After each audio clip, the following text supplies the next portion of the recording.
दक्ष प्रजापति जी महाराज की जय। प्रजापति एकता जिंदाबाद। यादे माता की जय। दक्ष प्रजापति जी महाराज की जय। प्रजापति एकता जिंदाबाद। आज मीटिंग रखी गई है। आज करनाल में आए हैं। पूरे हरियाणा का प्रजापति महाकुंभ गोहाना में 25 फरवरी रविवार सुबह 10 बजे रखा गया है।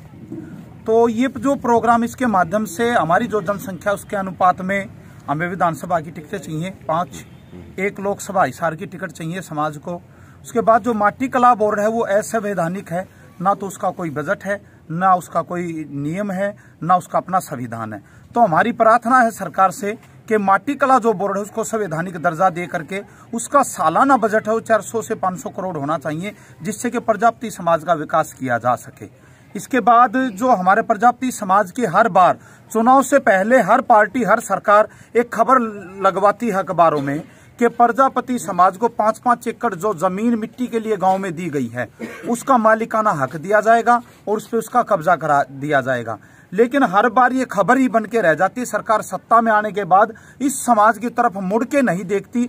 आज भी जिन गांव में 5-5 एकड़ जमीन मिट्टी के काम के लिए मिली हुई है उन पर या तो पंचायतों का कब्जा है या दबंगों का कब्जा है। सरकार से हमारी प्रार्थना है कि जो 5-5 एकड़ जमीन है उसका मालिकाना हक प्रजापति समाज को दे, और जिन गांव में मिट्टी के लिए जमीन 5 एकड़ जमीन नहीं दी गई है उनमें जमीन सुनिश्चित करके समाज को उसका जमीन की रजिस्ट्री कराई जाए।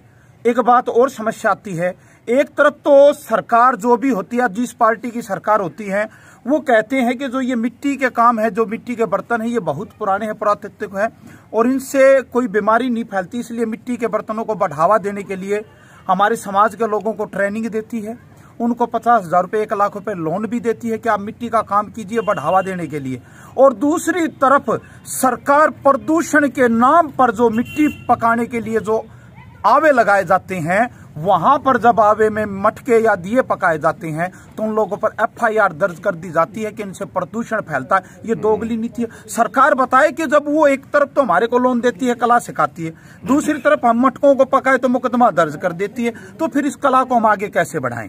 हमारी सरकार से प्रार्थना है कि या तो आवों को प्रदूषण की इस लिस्ट से बाहर करे, या फिर प्रजापति समाज के जो मिट्टी का काम करते हैं उन्हें इलेक्ट्रॉनिक्स भट्ठी दी जाए जो 8-10 लाख रुपए की है, उस पर सब्सिडी दी जाए और थोड़ा बहुत लोन की किस्त बांध करके वो अवेलेबल कराई जाए।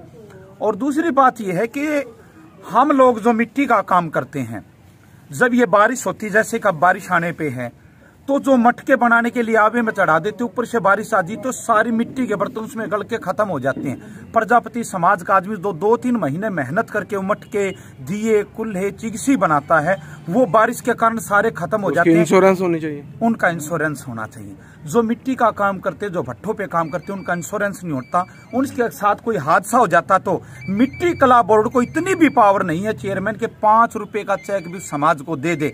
इसलिए उस समाज मिट्टी के काम करने वाले लोगों का 20 से 50 लाख रुपए का बीमा होना चाहिए।